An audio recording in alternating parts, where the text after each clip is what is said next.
Hey there guys, this is Josh Ian, and on this episode I'll just be kind of doing an update and just showing you some new additions and how I've changed things up. I have changed cages around for a lot of people, and I have also added 2 new additions to my collection that I haven't shown before. Well, actually, I haven't shown a couple of the new additions, but that was simply because they were in another room, and this time I will actually be taking you through both rooms, so you will get to see everything that I have in my collection. So yeah, I only have 2 actual new additions, but I think there might be a few more that y'all haven't gotten to see in other videos. So let's get started. Alright, starting in my room, obviously here's the ball python. He's been in the same cage since my very first video. I have added more eco earth to it, and that's why his cage isn't covered up, because it is still letting some of the moisture out. As you can see, his humidity is still 76%. And then below him are still the 3 leopard geckos. None of that's changed. I am actually currently looking for a male leopard gecko, so if anybody hears of any, then please let me know. Beside the leopard geckos are still my male bearded dragon. You can see him. He is actually doing better again. He had stopped eating for about 4 to 5 months, but now he is back eating full force, 20-ish superworms a night, and all these greens in the morning. So he's doing good again, and I'm glad about that. And then my female bearded dragon, you can see over here, she's always just kind of laying around. Every now and again she'll go adventure her cage, but not all that often. She always just wants food. And something new I've tried with the bearded dragons is prickly pear cactus. If you have not got that, and you have bearded dragons and you can get it, I highly recommend getting it because they seem to love it. This is the only food I've ever gotten them to eat out of my hand. And beside them is not a new addition, but he got a new cage. This is my green tree python's new cage. It was actually an old balloon maker that we modified to work as a cage. You can see him in the corner. On the bottom is about 1.5 bricks of eco earth, and below that is about 5 to 10 pounds of gravel to help drain the water. And then we added PVC for him to use as perches, and he has all the foliage as ways to hide and everything like that. And trust me, he does go all over the place in it. I've never seen the snake quite as active as it is now. And then in the bottom, for those who I'm sure are wondering, he does have a water bowl. You can kind of see the corner of it there, but I put it in the back. He does still drink from it. I have heard of some people's green tree pythons don't drink from water bowls, but he does. But I still mist him every day anyway to keep the humidity up. And then in this tub on my bed is a new addition. And one of my friends gave this to me. It is wild caught, but it takes frozen thawed quite well and seems to be adapting to being in captivity quite well. Everybody ate yesterday, so I'm not taking anybody out, but as you can see, you can't really see him very well, but he's actually in his hide. It's a speckled king snake, and he is very readily feeding on adult mice. And he actually has a really good attitude for being wild caught as well, which makes me even less understanding on why people kill these in the wild, because he was this docile whenever my friend caught him. They are not defensive at all. So yeah, I don't really get it. And I wish people would stop, especially considering king snakes do eat other snakes. Meaning if you have king snakes, you are not very likely to have venomous snakes around. But some people don't listen to that logic and still kill them. Let me put your hide back over here, buddy. Cover the tub up. And then down here on my floor, you should remember this tub. It was the carpet python, but that is not what is in it now. This is my most recent addition, and I am extremely glad to have it.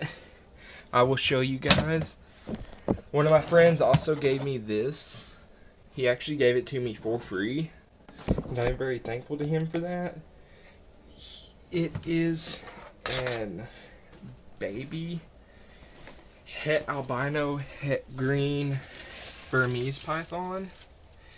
He is feeding very readily on frozen thawed rat pups and seems to enjoy them. It's been a long time since I've had a feeding response like this little guy's. He even actually beats out my carpet pythons in feeding response, which is fairly rare considering carpet pythons have extremely strong feeding responses. Here's your hide back. You can adjust it how you want it.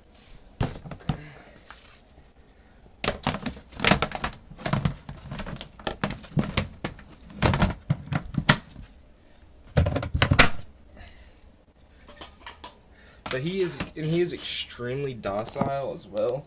He has not even offered to strike, so I'm glad of that. He is my first giant. And then up here is where the jungle carpet got moved to. This was the old green tree tank. It still has the bamboo in it. I moved the green tree's perch over a little bit and then gave the carpet his hide. She seems to love this cage. So far, compared to the tub, she travels all over it. She will get up on the perch and just kind of perch on it for a little while, or go in her hide or anything like that, just depending on how she feels. Right now, she's relaxing over here, I'm assuming because of the fact that she ate yesterday.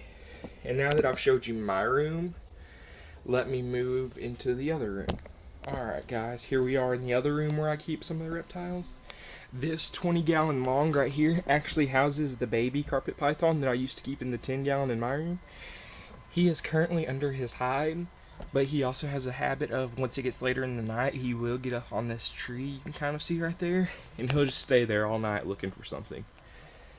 He seems to love this tank as well compared to the 10-gallon. It's quite a bit less cramped for him. And this is actually a sliding top lid.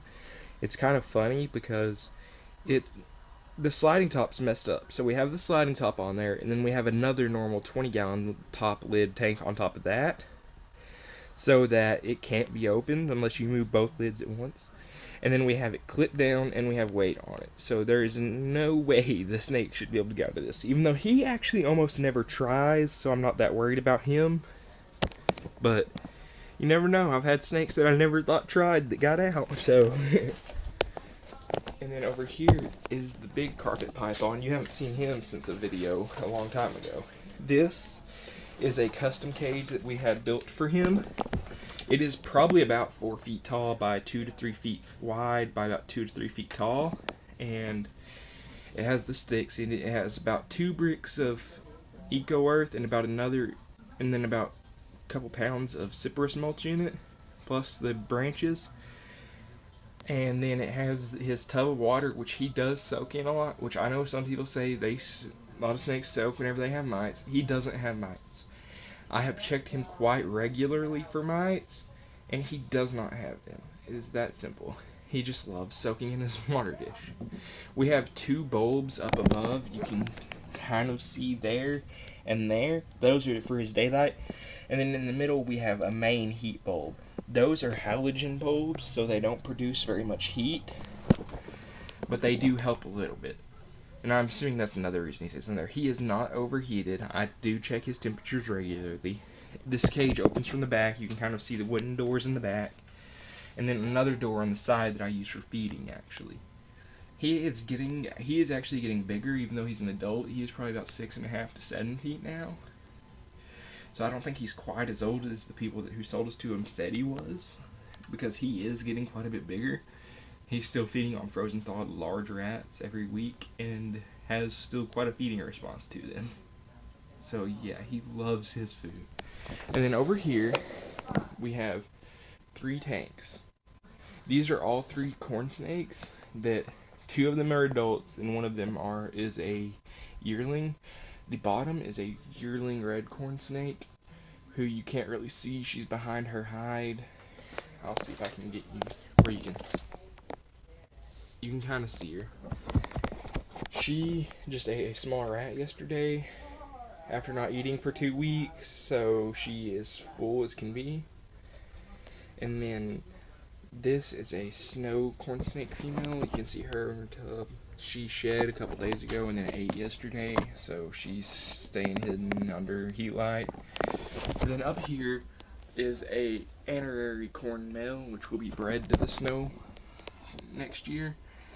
He is getting ready to shed, as can be told, because he has not come out of his hide in quite a while. he is an adult as well, and normally eats frozen thawed small rats, but did not. But he is being moved back to a schedule of being fed every 2 weeks because he is starting to get a little bit too fat, and that should help with that. And thanks for watching. Please comment, like, subscribe, and ask any questions you need to.